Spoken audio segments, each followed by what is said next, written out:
5 दिसंबर 2025 को मध्य प्रदेश के विधानसभा सत्र के दौरान आज एक ऐतिहासिक क्षण दर्ज हुआ, जब विधानसभा परिसर के समिति कक्ष में मुख्यमंत्री डॉक्टर मोहन यादव ने देश में पहली बार पूरी तरह पारदर्शी ऑनलाइन भर्ती प्रक्रिया से चयनित आंगनबाड़ी कार्यकर्ता एवं सहायिकाओं को नियुक्ति पत्र प्रदान किए। ये कार्यक्रम महिला सशक्तिकरण, पारदर्शी शासन और बाल विकास की दिशा में राज्य के संकल्प का मजबूत संदेश लेकर आया।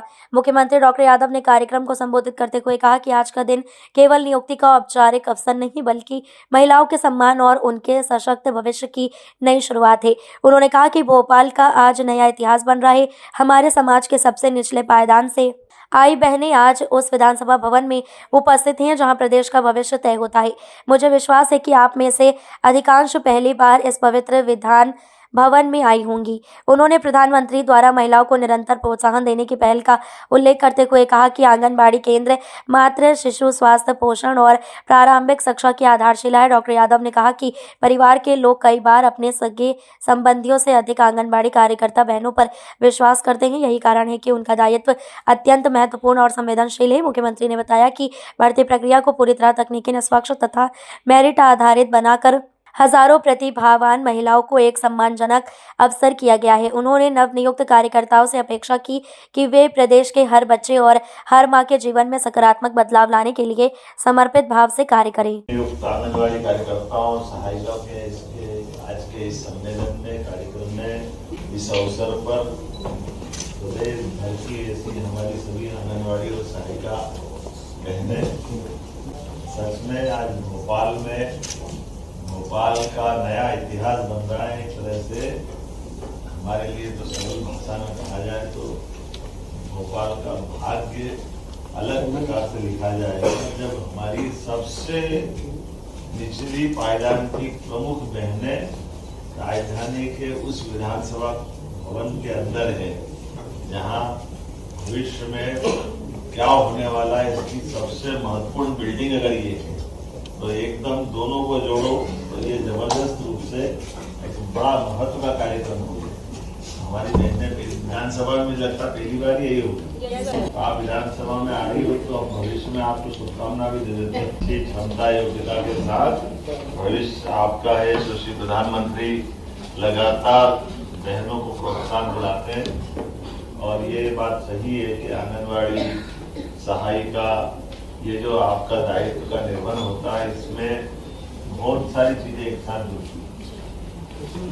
कई परिवार के लोग तो अपने सगे संबंधियों पर भरोसा नहीं करते जिसका आप लोगों पे करते हैं।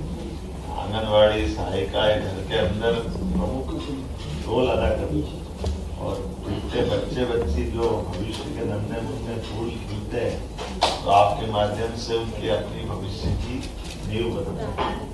ये सही बात है कि आंगनबाड़ी के माध्यम से बच्चों को पढ़ने की गलत भी जब आकर्षित करती है, कुपोषण, पोषण से जुड़े हुए कई मुद्दे भी आपके माध्यम से हल करते हैं और कई सारी योजनाओं के संचालन करने में भी आपकी मदद से ही हमारी नीचे की एक गतिविधि चलती रहती है। और हमारी सरकार ने ये पहली बार नवनियुक्त आंगनबाड़ी कार्यकर्ताओं, सहायिकाओं के माध्यम से ऑनलाइन पारदर्शी प्रक्रिया अपनाई, जिसके माध्यम से योग्य बहनें हमारी निकल करके आएगी।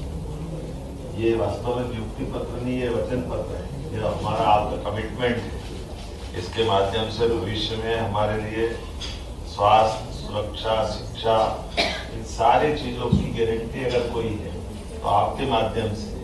तो मैं आप सबको बधाई देना चाहूंगा और उम्मीद करूंगा कि चलते विधानसभा के सत्र में अब आप सब आकर के अपने माध्यम से कुपोषण की भी खिलाफ लड़ाई का संकल्प ले, शिक्षा की सुव्यवस्था बनाए और स्वास्थ्य के साथ साथ हमारे लिए जिम्मेदार नागरिक बनाने के लिए बच्चों के लिए पूरी भूमिका अदा करें। ये हम सबको आपके माध्यम से भविष्य के श्री कृष्ण बनाने की जवाबदारी भी आपको दे रहे हैं, आपको बधाई दे रहे हैं। इस नाते से हमारे बीच आज पुनः मैं महिला बाल विकास मंत्री को बधाई दूंगा, सारे अधिकारियों को, कि आमतौर पर वैसे भी आपको ऑनलाइन दे देते ऐसे ही तो मतलब नहीं देता, तो बुला करके आपको यहाँ एक कार्यक्रम किया, ये विधानसभा के अंदर किया और विभाग को बधाई दे रहा हूँ और पारदर्शी प्रक्रिया के अंतर्गत किया। मेरी अपनी ओर से आप सबको बधाई, बहुत बहुत धन्यवाद।